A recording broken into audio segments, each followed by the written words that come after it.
নমস্কার, আপনাদের সবাইকে অ্যারাইজ অ্যান্ড আয়োকের ক্লাসরুমে স্বাগত জানাই। আমি পার্থরাজ মিশ্র, শিক্ষক অমরসি রঘুনাথ হাই স্কুল, প্রাক্তন শিক্ষক শিলদা রাধাচরণ ইনস্টিটিউশন এবং তেঁতুলবেড়িয়া সুরেন্দ্র তপশিক্ষা নিকেতন।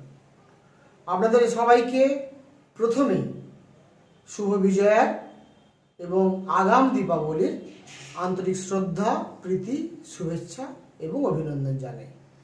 আমার স্নেহের ছাত্রছাত্রীরা, আজকে আমি অ্যাকচুয়ালি দশম শ্রেণীর সিলেবাসের অন্তর্গত ক্লাস 10-এর ছাত্রদের জন্য মৃত্তিকা ক্ষয়ের বিভিন্ন কারণগুলো আলোচনা করব। তোমরা সবাই জানো যে মৃত্তিকা ব্যাপারটা কি। আমি গতদিনের ক্লাসে মৃত্তিকার সংজ্ঞা, মৃত্তিকার শ্রেণীবিভাগ, মৃত্তিকার বৈশিষ্ট্যসমূহ, ভারতবর্ষের বিভিন্ন প্রান্তে কোথায় কী ধরনের মৃত্তিকা দেখা যায়, কেন ওই ধরনের মৃত্তিকা ওখানে দেখা যায়, এই বিষয়ে কিন্তু বিস্তারিত আলোচনা করেছি। আজকের ক্লাসটায় আলোচনার মূল উপজীব্য বিষয় মৃত্তিকা ক্ষয়ের কারণ। মৃত্তিকা ক্ষয় আমরা ইংরেজিতে বলি সয়েল ইরোশন, মৃত্তিকার অবনমন আমরা ইংরেজিতে বলি সয়েল ডিগ্রেডেশন। এই সমস্যাটা কিন্তু আমাদের ভারতবর্ষের তথা গোটা পৃথিবীর কাছে একটা অত্যন্ত গুরুত্বপূর্ণ সমস্যা। যাই হোক, কেন এটা গুরুত্বপূর্ণ সমস্যা, কেন এটা আলোচনা করা প্রয়োজন, কেন এটা বোঝা প্রয়োজন, সেটা আমি আলোচনা করলে তোমরা আস্তে আস্তে বুঝতে পেরে যাবে। প্রথমে আমি তোমাদেরকে কিন্তু মৃত্তিকা ব্যাপারটা কি সেটা একটু মনে করিয়ে দিই। তোমরা জানো আমাদের ভূপৃষ্ঠের উপরিভাগে যে সূক্ষ্ম শিথিল শিলাচূর্ণ এবং জৈব পদার্থের সমন্বয়ে যে একটা স্তর সৃষ্টি হয়, সেই স্তরে যদি উদ্ভিদ জন্মাতে পারে, স্বভোজী প্রাণী বসবাস করতে পারে এবং বেঁচে থাকতে পারে, এবং যে স্তরের ওপরে আমরা সবাই বসবাস করি, আমরা কৃষিকার্য করি, জীবিকা নির্বাহ করি, সেই শিথিল শিলাচূর্ণ দ্বারা গঠিত এবং জৈব পদার্থের সমন্বয়ে গঠিত যে স্তর, সেই স্তরটাকে আমরা বলছি মৃত্তিকা। এখন মৃত্তিকাকে আমরা চলিত ভাষায় বলি মাটি। মাটি কথাটা বললেই তোমাদের বুঝতে সুবিধা হবে। সাধু ভাষায় ওটাকে মৃত্তিকা বলা হচ্ছে, ইংরেজিতে সয়েল বলা হচ্ছে। এই যে মৃত্তিকা, এটা কেন আমাদের কাছে অত্যন্ত অমূল্য একটা সম্পদ? তার কারণ হচ্ছে মৃত্তিকা কিন্তু প্রাকৃতিক উপায়ে সৃষ্টি হয়। মৃত্তিকা কিন্তু মানুষ সৃষ্টি করতে পারে না। যেহেতু প্রাকৃতিক উপায়ে সৃষ্টি হয়, নির্দিষ্ট প্রক্রিয়া বা পদ্ধতির মধ্য দিয়ে সৃষ্টি হয়, তাই মৃত্তিকা কিন্তু আমাদের কাছে অত্যন্ত অমূল্য সম্পদ। এই কারণে অমূল্য সম্পদ যে 1 সেন্টিমিটার মৃত্তিকার স্তর তৈরি করতে কমপক্ষে 200 বছর সময় লাগে। 1 ইঞ্চি মৃত্তিকার স্তর সৃষ্টি হতে কমপক্ষে 500 বছর সময় লাগে। অর্থাৎ এত ধীর গতিতে প্রকৃতির আপন নিয়মে মৃত্তিকার সৃষ্টি হয় যে সেই মৃত্তিকাকে আমরা যদি ক্ষতি করি, ক্ষয়প্রাপ্ত করি, অবনমিত করি, তাহলে কিন্তু সেটা আগামী দিনে আমাদের জন্য মহা বিপদ ডেকে আনবে, মহা বিপর্যয় ডেকে আনবে, এই বিষয়ে কোনো সন্দেহ নেই। যেহেতু মৃত্তিকা এতটাই অমূল্য সম্পদ, তাই মৃত্তিকা ক্ষয়ের কারণগুলো যদি আমরা বুঝতে পারি, তাহলে সেই কারণগুলোকে আমরা অনুধাবন করার সঙ্গে সঙ্গে মৃত্তিকা ক্ষয়ের ফলাফলগুলো কি কি এবং সেই ফলাফলগুলোর মাধ্যমে কিভাবে আমরা মৃত্তিকা সংরক্ষণ করতে পারি এবং কিভাবে আমরা আমাদের সভ্যতাকে আরো বেশি দিন টিকিয়ে রাখতে পারি, এই ধরনের প্রাকৃতিক মৃত্তিকা বিপর্যয়ের হাত থেকে এই পুরো ব্যাপারটা আমরা বুঝতে পারবো। তাই আজকের ক্লাসের মূল আলোচনার বিষয় মৃত্তিকা ক্ষয়ের কারণ। চলে এসো, মৃত্তিকা ক্ষয়ের যে কারণগুলো বলা হয়েছে সেটাকে আমরা মূলত দুটো ভাগে ভাগ করে আলোচনা করব। একটা হচ্ছে ন্যাচারাল কজেস অর্থাৎ প্রাকৃতিক কারণ, আরেকটা হচ্ছে ম্যান মেড কজেস বা মনুষ্য সৃষ্ট কারণ। অর্থাৎ দুটো ভাবে মাটি ক্ষয়প্রাপ্ত হয়। একটা প্রকৃতি তার আপন নিয়মে কিছু মাটিকে ক্ষয় করে, আর মানুষ তার অনিয়ন্ত্রিত বিভিন্ন কাজের কারণে মাটিকে ক্ষয় করে। তাহলে আমি তোমাদের কাছে কি করেছি, একটা চার্ট বা তালিকা তৈরি করেছি। এই চার্ট বা তালিকাটা তোমরা যদি ভালো করে অনুধাবন করো, ভালো করে অবজারভেশন করো, ভালো করে দেখো, তাহলে বুঝতে পারবে কোন কোন বিষয়গুলো প্রাকৃতিক আর কোন কোন বিষয়গুলো মনুষ্য সৃষ্ট। এই কারণ দুটো উপলব্ধি করতে পারলে মৃত্তিকা ক্ষয়ের কারণগুলো তোমরা সম্যকভাবে ধারণা লাভ করতে পারবে বলে আমি মনে করি। সেই জন্য আমি একটা চার্টের আকারে তোমাদের কাছে উপস্থাপন করেছি, যাতে তোমরা সহজে মনে রাখতে পারো এবং সহজে পরীক্ষাতে লিখতে পারো। এবারে চলে এসো, প্রথমে আলোচনা করি প্রাকৃতিক কারণ। প্রাকৃতিক কারণ, যাকে আমরা ইংরেজিতে বলি ন্যাচারাল কজেস, এখানে আমি দেখতে পাচ্ছি 1 2 3 4 5 5টি পয়েন্ট। এই 5টি পয়েন্ট কি কি? প্রথম হচ্ছে প্রবহমান জলধারা। প্রবহমান জলধারাকে আমরা ইংরেজিতে বলি সারফেস রান অফ। এই প্রবহমান জলধারা ছাড়া আর কোন কোন বিষয়ের সঙ্গে যুক্ত আছে না, বৃষ্টিপাতের প্রকৃতি, নেচার অফ রেনফল। বৃষ্টিপাতের প্রকৃতি বা নেচার অফ রেনফল কিন্তু মৃত্তিকা ক্ষয়কে নিয়ন্ত্রণ করে বা মৃত্তিকা ক্ষয়ের কারণ হিসাবে চিহ্নিত করতে পারি আমরা। নেক্সট হচ্ছে বায়ু প্রবাহ, অর্থাৎ ইরোশন বাই উইন্ডস, বাতাস যে মাটিকে ক্ষয়প্রাপ্ত করে সেইটাকে বলছি বায়ু প্রবাহের দ্বারা মৃত্তিকা ক্ষয়। নেক্সট হচ্ছে ভূপ্রকৃতি। ভূপ্রকৃতি মানে আমরা সবাই জানি, আমরা ভূপৃষ্ঠের উপরিভাগের আকৃতি বা প্রকৃতিকে ভূপ্রকৃতি বলি, অর্থাৎ পাহাড় পর্বত, মালভূমি, সমভূমি, এই যে বিষয়গুলোকে, এগুলোকে আমরা ভূপ্রকৃতির অন্তর্গত বলি। অর্থাৎ সব জায়গার ভূপৃষ্ঠের প্রকৃতি সমান নয়, তার উপর ভিত্তি করেও কিন্তু মৃত্তিকা ক্ষয় কোথাও বেশি হয়, কোথাও কম হয়। ফলে ভূপ্রকৃতি কিভাবে মৃত্তিকা ক্ষয়ের ক্ষেত্রে গুরুত্বপূর্ণ ভূমিকা পালন করে সেটা আলোচনা করব। নেক্সট হচ্ছে ভূমিধস বা ল্যান্ডস্লাইড। এই ল্যান্ডস্লাইড বা ভূমিধস এটা এমন একটা পয়েন্ট যেটা কিন্তু প্রাকৃতিক কারণেও ভূমিধস ঘটে, আবার মানুষের বিভিন্ন কাজের প্রভাবে ভূমিধস ঘটে। কেমনভাবে প্রকৃতি ভূমিধস ঘটায় আর কেমনভাবে মানুষের বিভিন্ন কাজের প্রভাবে ভূমিধস ঘটে, পুরো ব্যাপারটা আমি আলোচনা করব যখন বিস্তৃত আলোচনা করব। এখন তোমরা পয়েন্টসগুলো আগে দেখে নাও। তাহলে এই 5টি পয়েন্টসকে আমি বলছি প্রাকৃতিক কারণে সৃষ্ট মৃত্তিকা ক্ষয় কারণ, বা মৃত্তিকা ক্ষয়ের পেছনে যে সমস্ত প্রাকৃতিক কারণগুলো দায়ী, সেই প্রাকৃতিক কারণগুলো এইগুলো। এরপরে মানুষের কি কি কাজের জন্য মাটি ক্ষয়প্রাপ্ত হয় সেটা কিন্তু যদি আমরা দেখি, এই যে কলামটা দেখতে পাচ্ছ, এই যে চার্ট দেখতে পাচ্ছ, সেই চার্টের মধ্যে তুমি দেখতে পাবে। সেখানে দেখো প্রথম যে পয়েন্টসটা আছে জনসংখ্যার চাপ। জনসংখ্যার চাপ, এই বিষয়টা আলোচনা করার সময় তোমাদের বলবো, মূল কথা হচ্ছে প্রেসার অফ এক্সেসিভ পপুলেশন। এই জনসংখ্যা, বেশি জনসংখ্যা কিভাবে মাটি ক্ষয় ঘটাতে সাহায্য করছে এটা আমি একটু পরে বিস্তৃতভাবে আলোচনা করব। নেক্সট অবৈজ্ঞানিক খনন। অবৈজ্ঞানিক খনন মানে আমরা মাটির তলা থেকে যে সমস্ত প্রাকৃতিক সম্পদ সংগ্রহ করি, সেটা লৌহ করি কি হোক, কয়লাই হোক, ম্যাঙ্গানিজ হোক, বক্সাইড হোক, চুনাপাথর হোক, এই যে প্রাকৃতিক সম্পদকে আমরা তুলে আনি, এটা যদি আমরা অবৈজ্ঞানিক পদ্ধতিতে করি তাহলেও কিন্তু মৃত্তিকা ক্ষয়প্রাপ্ত হবে। নেক্সট হচ্ছে অনিয়ন্ত্রিত পশুচারণ, অর্থাৎ ইংরেজিতে আমরা বলবো ওভার গ্রাজিং। আমাদের পশু পালন করার প্রয়োজনে আমরা পশুচারণ নিশ্চয়ই করব, কিন্তু পশুচারণের একটা নির্দিষ্ট পদ্ধতি আছে, সেই পদ্ধতি না মেনে পশুচারণ করলে, পশুচারণ যদি অনিয়ন্ত্রিত হয় তাহলেও কিন্তু সেখান থেকে মৃত্তিকা ক্ষয় ঘটতে পারে। নেক্সট হচ্ছে বৃক্ষচ্ছেদন, যাকে ইংরেজিতে আমরা বলি ডিফরেস্টেশন। এই ডিফরেস্টেশন বা বৃক্ষচ্ছেদনের ফলে মৃত্তিকা ক্ষয় প্রাপ্ত হয়। ভূমিধস আমি আগেই বলেছি, এটা প্রাকৃতিক কারণে যেমন ভূমিধস হয়, মানুষের বিভিন্ন কাজের প্রভাবে ভূমিধস ঘটে। ফলে ভূমিধসটা কিন্তু মনুষ্যসৃষ্ট কারণেও আমি পয়েন্ট আকারে উল্লেখ করেছি। এবং সবশেষে বলেছি প্রথাগত কৃষিকাজ, অর্থাৎ কনভেনশনাল মেথড অফ ফার্মিং, এই বিষয়গুলোকে আমরা মনুষ্য সৃষ্ট কারণ হিসাবে চিহ্নিত করতে পারি।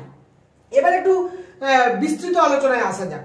বিস্তৃত আলোচনা আমি একটা পয়েন্টের উপর ভিত্তি করে একটু আলোচনা যদি করি, প্রবহমান জলধারা, একটু ভালো করে টার্মটার দিকে খেয়াল করো। প্রবহমান জলধারা, সারফেস রান অফ।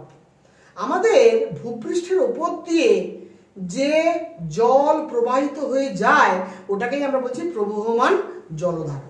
এবারে জলধারাটা কত বেগে প্রবাহিত হবে সেটা নির্ভর করছে কোন বিষয়ের উপরে না, যদি ইনফিল্ট্রেশন বা অনুস্রাবন প্রক্রিয়ার থেকে রান অফ বা প্রবাহ মাত্রা বেশি হয়, তাহলে কিন্তু জলপ্রবাহের দ্বারা, জলধারার প্রবহমানতার দ্বারা মাটি বেশি করে ক্ষয়প্রাপ্ত হবে। অর্থাৎ যে পরিমাণ জল মাটিতে চুইয়ে চুইয়ে ঢুকবে, তার থেকে যদি বেশি পরিমাণে জল মাটির উপর দিয়ে প্রবাহিত হয়ে চলে যায়, অনুস্রাবন কম হয়, প্রবাহ বেশি হয়, তাহলে কিন্তু সেই ঘটনাটাকে আমরা বলছি প্রবহমান জলধারার কারণে সৃষ্ট মৃত্তিকা ক্ষয়। এই প্রবহমান জলধারার কারণে যে মৃত্তিকা ক্ষয় হয় সেটা আবার 3 প্রকার, অর্থাৎ 3টে প্রক্রিয়ায় বা 3টে প্রসেসের মাধ্যমে আমরা প্রবহমান জলধারার মাধ্যমে ক্ষয়প্রাপ্ত হতে দেখি। সেগুলো কি কি? প্রথম যে বিষয়টা, পয়েন্ট নাম্বার এ, পাত ক্ষয়। পাত ক্ষয় আমরা ইংরেজিতে বলছি সিট ইরোশন। পাত ক্ষয়কে আমরা ইংরেজি বলছি সিট ইরোশন। 2 নম্বর দেখো বি, নালী ক্ষয়, ইংরেজিতে বলছি রিল ইরোশন। আর 3 নম্বর বলছি খাত ক্ষয়, গালি ইরোশন। এই 3 প্রকার যে ইরোশন বা মৃত্তিকা ক্ষয় ঘটে, এগুলো কিন্তু অ্যাকচুয়ালি প্রবহমান জলধারার প্রভাবে ঘটে। এবারে আমি যদি আসি এই পাত ক্ষয়, ইংরেজিতে খেয়াল করো সিট। এই সিট বলতে কি বুঝি আমরা? সিট মানে পাতলা আস্তরণকে আমরা সিট বলি। আমরা অ্যালুমিনিয়াম সিট বলি, আমরা মাছ সিট, একটা কাগজের পেপারের পাতলা অংশকে সিট বলি, আমরা অ্যালুমিনিয়ামের পাতলা পাতকে সিট বলি। সিট মানে পাতলা আস্তরণ। তাহলে ভূপৃষ্ঠের উপরিভাগের সমগ্র অংশের উপরের পাতলা আস্তরণ যখন প্রবহমান জলধারার প্রভাবে ক্ষয়প্রাপ্ত হয়ে যাবে, তখন তাকে আমরা বলবো পাত ক্ষয়। অর্থাৎ পাত ক্ষয় কিন্তু কোথায় আমরা বেশি দেখতে পাবো?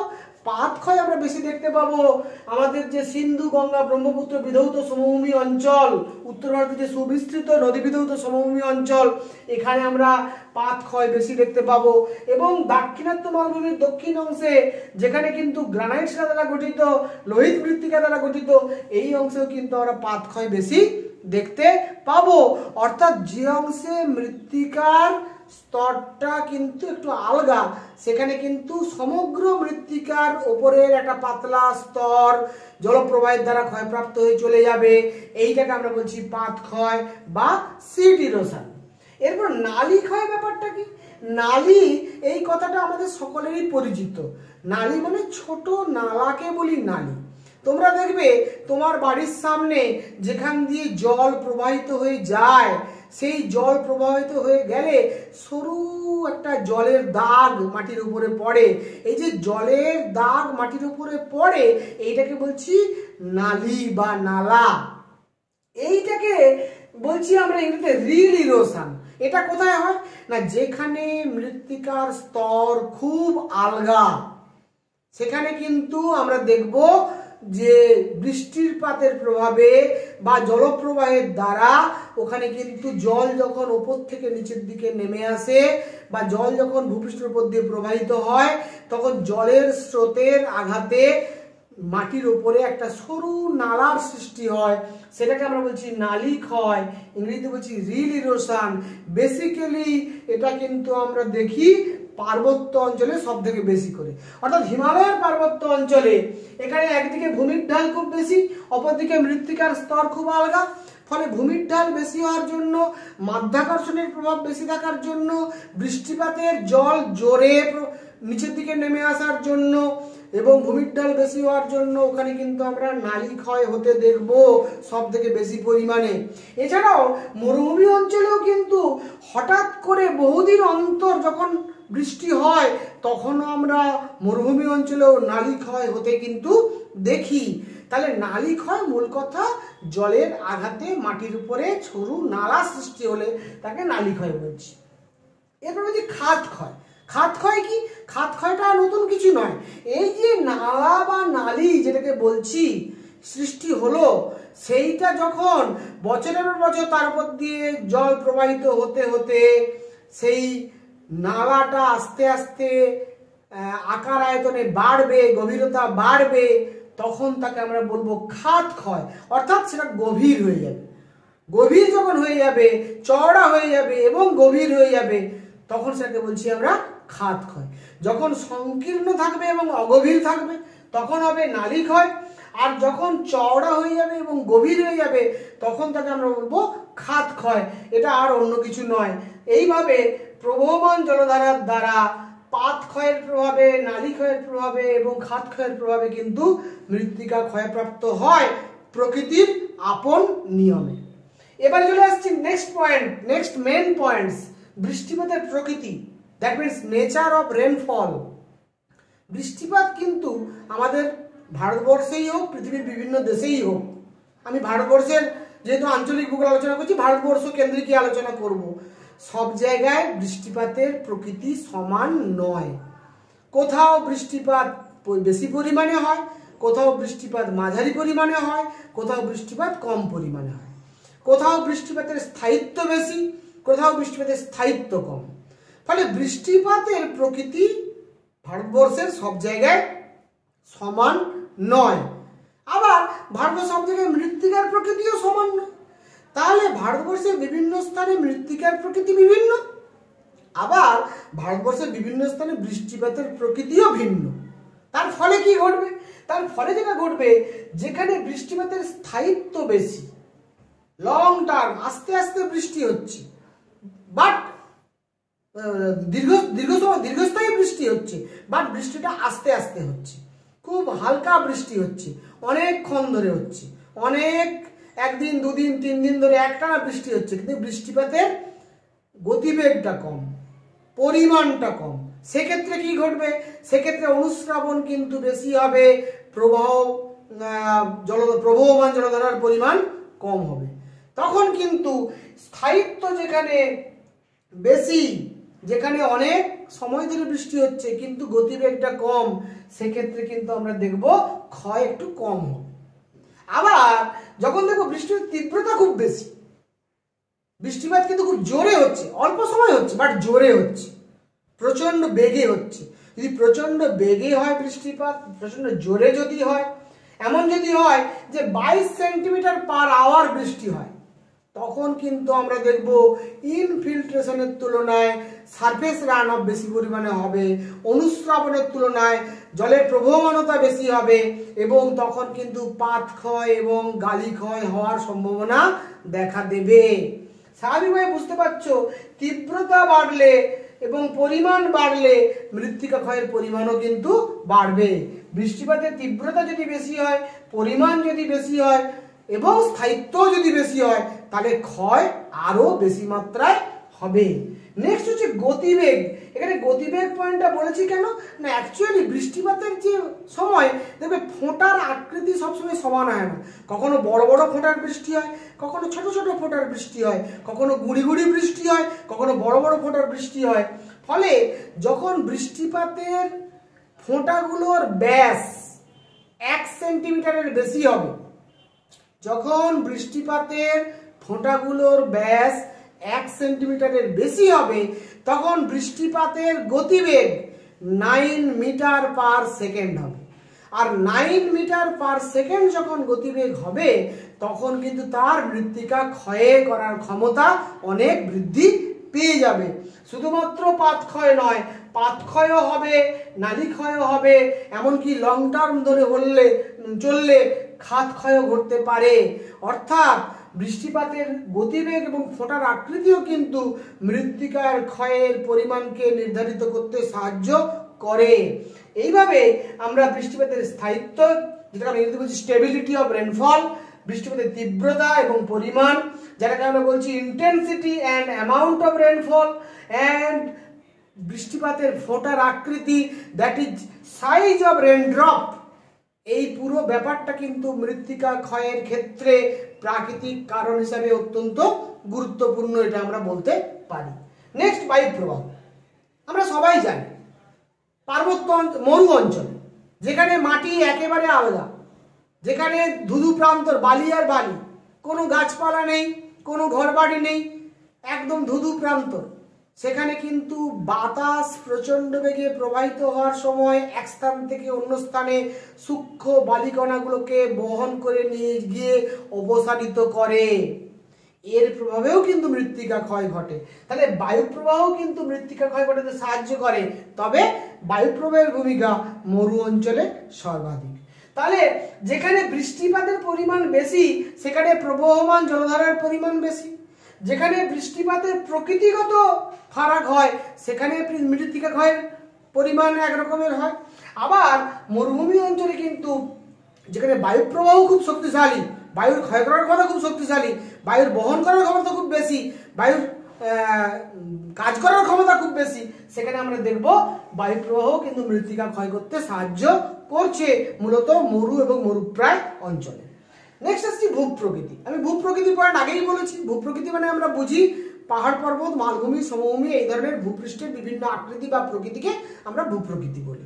তাহলে ভূপ্রকৃতি, এটাকে ইংরেজিতে বলি সয়েল ইরোশন ফর টপোগ্রাফি, অর্থাৎ ভূপৃষ্ঠের সব জায়গায় ভূমির ঢালের পরিমাণ এবং ঢালের দৈর্ঘ্য, ঢালের কৌণিক মান এবং ঢালের দৈর্ঘ্য সব জায়গায় সমান নয়। পার্বত্য অঞ্চলে কোথাও কোথাও ঢালের পরিমাণ বেশি, কোথাও কোথাও ঢালের দৈর্ঘ্য বেশি, তাহলে সেখানে কিন্তু অটোমেটিক্যালি মৃত্তিকা ক্ষয়ের প্রবণতা বেশি থাকবে, এটাই স্বাভাবিক। আবার মালভূমি অঞ্চলে সেখানে কিন্তু প্রান্তদেশীয় অঞ্চলে কিন্তু খাড়া ঢাল কিন্তু উচ্চতা একটু কম, স্বাভাবিকভাবে মালভূমি অঞ্চলে মৃত্তিকা ক্ষয় মাঝারি পরিমাণের হবে। আর সমভূমি অঞ্চলে মৃত্তিকা ক্ষয় তুলনামূলক কম হবে, ভূমির ঢাল কম হওয়ার জন্য এখানে কিন্তু মৃত্তিকা ক্ষয় কম হবে। তবে এখানে আবার প্রবহমান জলধারার প্রভাবে মৃত্তিকা ক্ষয়ের প্রভাবটা বেশি লক্ষ্য করব, বা পাত ক্ষয়ের প্রভাব বেশি আমরা লক্ষ্য করতে পারবো। নেক্সট আসছে ভূমিধস, ইংরেজিতে বলছি ল্যান্ডস্লাইড।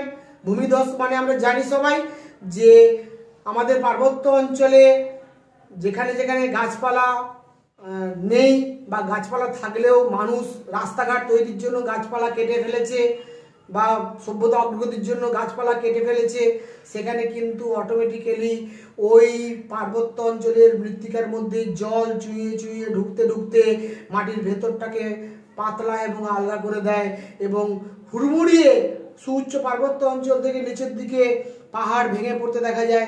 এটাকে আমরা বলছি ল্যান্ডস্লাইড। এই ল্যান্ডস্লাইড বা ভূমিধস কিন্তু প্রকৃতির আপন নিয়মে ভূমির ঢালের কারণে যেমন হয়, আবার মানুষের বিভিন্ন কার্যকলাপের প্রভাবেও কিন্তু ভূমিধস সংঘটিত হয়। আজকে যে আমরা পাহাড় কেটে রাস্তা তৈরি করে পার্বত্য অঞ্চলে বসতি স্থাপন করেছি, জীবিকা নির্বাহের জন্য পার্মানেন্টলি বসবাস করছি, এর ফলে কিন্তু প্রতিনিয়ত ভূমিধস হয়ে চলেছে। এবং এখানে কিন্তু প্রকৃতি যেমন কিছুটা দায়ী, মানুষের দায়ও আমরা অস্বীকার করতে পারি না। এইগুলোকে আমরা একসঙ্গে বলছি প্রাকৃতিক কারণে সৃষ্ট মৃত্তিকা ক্ষয়ের কারণ। এরপরে আমি চলে আসি জনসংখ্যার চাপ, মনুষ্য সৃষ্ট কারণের প্রথম পয়েন্ট জনসংখ্যার চাপ। আমরা সবাই জানি এই মুহূর্তে আমাদের ভারতবর্ষে মোট জনসংখ্যা যদি আমরা ইন্টারনেট থেকে কালেকশন করি তাহলে দেখব প্রায় 137 থেকে 138 কোটি পপুলেশন। এই মুহূর্তে ভারতবর্ষ ছাড়া পৃথিবীর জনসংখ্যা প্রায় 750 কোটি। পৃথিবীর মোট জনসংখ্যার প্রায় 1/3 ভাগ জনসংখ্যা পৃথিবীর দুটো দেশে অবস্থান করছে, এক চীন, দুই ভারত। চীন এবং ভারতের মোট পপুলেশন প্রায় 270 কোটি বা 280 কোটি বললেও খুব একটা ভুল বলা হবে না, আমি প্রায় বলছি এই কারণে। তাহলে দুটো দেশের মোট জনসংখ্যা প্রায় 270 থেকে 280 কোটি, আর পৃথিবীর মোট জনসংখ্যা 750 কোটি। পৃথিবীর মধ্যে সব থেকে জনবহুল মহাদেশ এশিয়া মহাদেশ, জনবহুল এলাকা কিন্তু দক্ষিণ পূর্ব এশিয়া। এই দক্ষিণ পূর্ব এশিয়া যে দেশগুলো আছে অর্থাৎ Bharat, Bangladesh, Myanmar, Sri Lanka, Indonesia, Malaysia, Pakistan ইত্যাদি যে দেশগুলো আছে দক্ষিণ পূর্ব এশিয়ায়, এই দেশগুলোতে জনসংখ্যার অত্যন্ত চাপ, জনসংখ্যা অত্যন্ত বেশি, জনঘনত্ব অত্যন্ত বেশি হওয়ার জন্য মৃত্তিকার উপরে চাপও কিন্তু প্রচুর, ভূমির উপরে চাপ কিন্তু প্রচুর। আমরা কিন্তু আমাদের খাদ্য উৎপাদনের জন্য কৃষিক্ষেত্র হিসেবে মাটিকে ব্যবহার করছি, আমরা আমাদের বসতি স্থাপনের জন্য আবাসন তৈরির জন্য আমরা মাটিকে ব্যবহার করছি, আমরা কিন্তু আমাদের পয়ঃ প্রণালীকে তৈরি করার জন্য, জলনির্গম প্রণালীকে তৈরি করার জন্য, সভ্যতাকে এগিয়ে নিয়ে যাওয়ার জন্য আমরা কিন্তু প্রতিনিয়ত আমাদের সাংস্কৃতিক ভূদৃশ্যকে চেঞ্জ করার চেষ্টা করছি। এর ফলস্বরূপ আমরা প্রতিনিয়ত মাটি ক্ষয় করছি। এই জনসংখ্যার চাপ ঘুরপথে মৃত্তিকা ক্ষয় করতে কিন্তু সাহায্য করছে। ফলে যে দেশের জনসংখ্যা যত বেশি সেই দেশের কিন্তু মৃত্তিকা ক্ষয়ের প্রবণতা তত বেশি। যদি আমরা সচেতনভাবে মৃত্তিকাকে ব্যবহার না করি, সেটা চাষবাসের ক্ষেত্রেই হোক, আবাসন তৈরির জন্যই হোক, ঘরবাড়ি নির্মাণের জন্যই হোক, জলযোগান প্রণালী তৈরি করার জন্যই হোক, রাস্তাঘাট নির্মাণের জন্যই হোক, সভ্যতার অগ্রগতির জন্য যে কাজের জন্যই করি না কেন, যদি আমরা স্থিতিশীলভাবে না করি, মানে সাস্টেনেবল ডেভেলপমেন্ট আমরা যদি না করি, পরিবেশকে বাঁচিয়ে যদি না করি, মৃত্তিকা ক্ষয়কে রোধ না করে যদি আমরা করি, তাহলে সেই উন্নয়ন দীর্ঘস্থায়ী হতে পারবে না। ফলে জনসংখ্যার চাপ এইভাবে কিন্তু মৃত্তিকা ক্ষয় ঘটাতে সাহায্য করছে। এরপরে চলে এসো অবৈজ্ঞানিক খনন, সেকেন্ড পয়েন্ট, মানুষের দ্বারা সৃষ্ট যে মৃত্তিকা ক্ষয়ের কারণ, আনসাইন্টিফিক মাইনিং।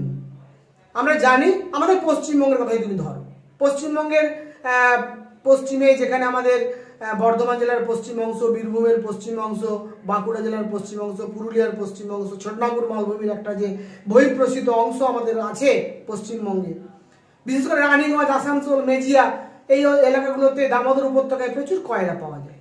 এখান থেকে কয়লা আমরা উত্তোলন করছি। কয়লা উত্তোলন করার পরে কিন্তু সেই কয়লাগুলোর খনিগুলো পরিত্যক্ত অবস্থায় আমরা ফেলে রাখছি। সেখানে কিন্তু তার যে গ্যাপটা, সেই গ্যাপটা ফিল আপ করছি না। স্বাভাবিকভাবে মাটির তলা থেকে কয়লা বের করে নেওয়া সত্ত্বেও যদি সেই কয়লার গ্যাপটা আমরা ফিল আপ না করি, তাহলে সেখানে কিন্তু ভূমিধস এবং ভূমিক্ষয় এবং মৃত্তিকা ক্ষয় ঘটবে, এটাই স্বাভাবিক। তাহলে এইভাবে আমাদের অবৈজ্ঞানিক উপায়ে খনন কার্য চালানোর জন্য আমাদের কিন্তু মৃত্তিকা ক্ষয় ঘটছে বিভৎসভাবে, বিশেষত যেখানে যে এলাকাটা প্রাকৃতিক সম্পদে সমৃদ্ধ এবং যে এলাকাতে আমরা প্রাকৃতিক সম্পদ খনি থেকে আহরণ করি, সেই এলাকায় কিন্তু এই ধরনের মৃত্তিকা ক্ষয় বা ভূমিধসের প্রবণতা বেশি আমরা লক্ষ্য করতে পারবো। এবং এর জন্য কিন্তু মানুষই দায়ী, মানুষের অবিবেচক কার্যক্রম কিন্তু এর জন্য দায়ী। এর জন্য প্রকৃতিকে দায়ী করা যায় না। নেক্সট আসছি অনিয়ন্ত্রিত পশুচারণ। এক্ষেত্রেও যে সমস্ত দরিদ্র সম্প্রদায়ের মানুষ যাদের জীবিকা একমাত্র পশুপালন এবং কৃষিকাজ, সেই সমস্ত মানুষ তাদের অনেক সময় অবিবেচনাপ্রসূত কারণে বা অশিক্ষার কারণে, অজ্ঞানতার কারণে তারা কিন্তু পশুচারণ করার সুনির্দিষ্ট নিয়ম মেনে পশুচারণকে করায় না।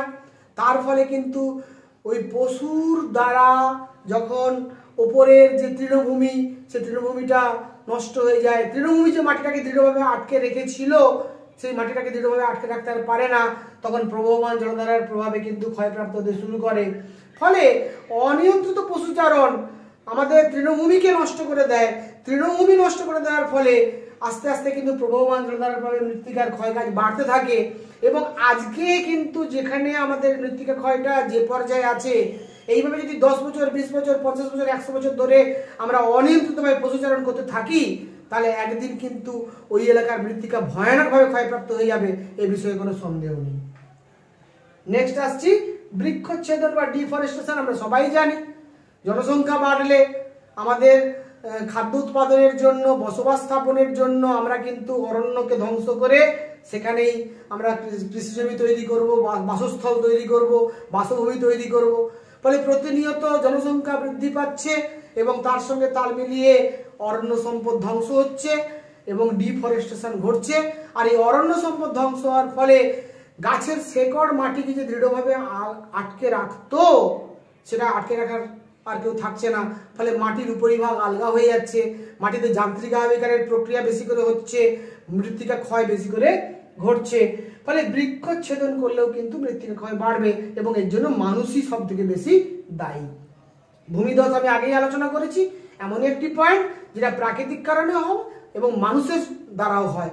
মানুষ এবং প্রকৃতির যৌথ প্রক্রিয়ায় ভূমিধস চলতে থাকে, বিশেষত পার্বত্য অঞ্চলে।